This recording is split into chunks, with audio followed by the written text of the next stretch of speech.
Subscribe to our YouTube channel and press the bell icon to get the latest updates.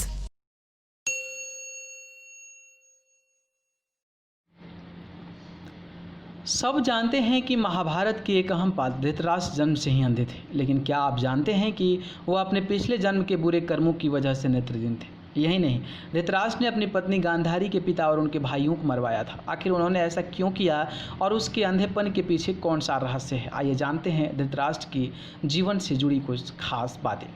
एक कथा के अनुसार पिछले जन्म में धृतराष्ट्र एक बहुत ही दुष्ट और निर्दयी राजा थे। एक बार वह राजा शिकार के लिए जंगल में गया। जब वह थक कर चूर हो गया तब नदी के किनारे एक पेड़ के नीचे अपने साथियों के साथ विश्राम करने बैठ गया। तभी उसकी दृष्टि नदी में तैरते हंस और उसके बच्चों पर पड़ी। धृतराष्ट्र ने उनकी आनंद क्रिया देखी नहीं गई और उसने अपने सैनिकों को यह आदेश दिया कि वह उस हंस की आंखें फोड़ दे और उसके बच्चों को भी मार डाले। इसके आदेश का पालन करते हुए सैनिकों ने ठीक वैसा ही किया। अपने इस बुरे कर्म की वजह से वह राजा, जो अगले जन्म में धृतराष्ट्र था, जन्म से ही अंधा था और उसके पुत्र भी ठीक उसी प्रकार मृत्यु को प्राप्त हुए जैसे उस हंस के बच्चों को हुआ। महाराज शांतनु और सत्यवती के दो पुत्र थे, विचित्रवीर्य और चित्रांग थे। चित्रांग बहुत ही कम आयु से युद्ध में मारे गए थे। इसके बाद भीष्म ने विचित्रवीर्य का विवाह काशी की राजकुमारी अंबिका और अंबलिका से करा दिया, किंतु विवाह के कुछ समय बाद ही विचित्रवीर्य की भी बीमारी के कारण मृत्यु हो गई। अंबिका और अंबलिका संतानहीन थी। इसी कारण सत्यवती बहुत ही चिंतित रहती थी कि आखिर उसका वंश आगे कैसे बढ़ेगा।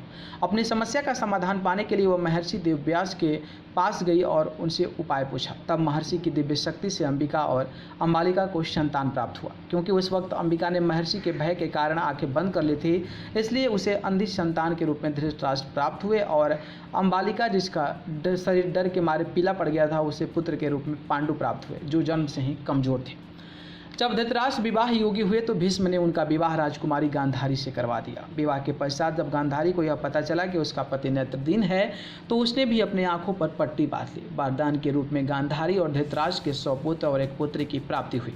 दुर्योधन उनका सबसे बड़ा पुत्र था।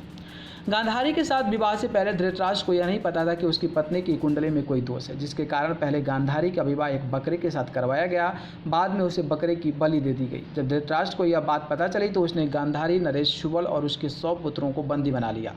कारागार में उसे गांधारी के परिजनों को तरह तरह की यातनाएं दी। वह उन्हें सिर्फ एक मुट्ठी चावल खाने को देता था, जिसके कारण एक एक कर शुबाला के सारे पुत्रों की मृत्यु हो गई, किंतु उसका सबसे छोटा पुत्र शकुनी जीवित था, क्योंकि शुबाला ने उसे धृतराष्ट्र से अपना प्रतिशोध लेने के लिए तैयार किया था। इसी कारणवश वह अपने सारे पुत्रों का हिस्से का चावल शकुनी को दे देते थे ताकि वह जीवित रहकर अपना बदला ले सके। यही नहीं, शुबाला ने शकुनी को यह आदेश दिया कि उसकी मृत्यु के पश्चात शकुनी उसके रीढ़ की हड्डी का पासा बनवाए।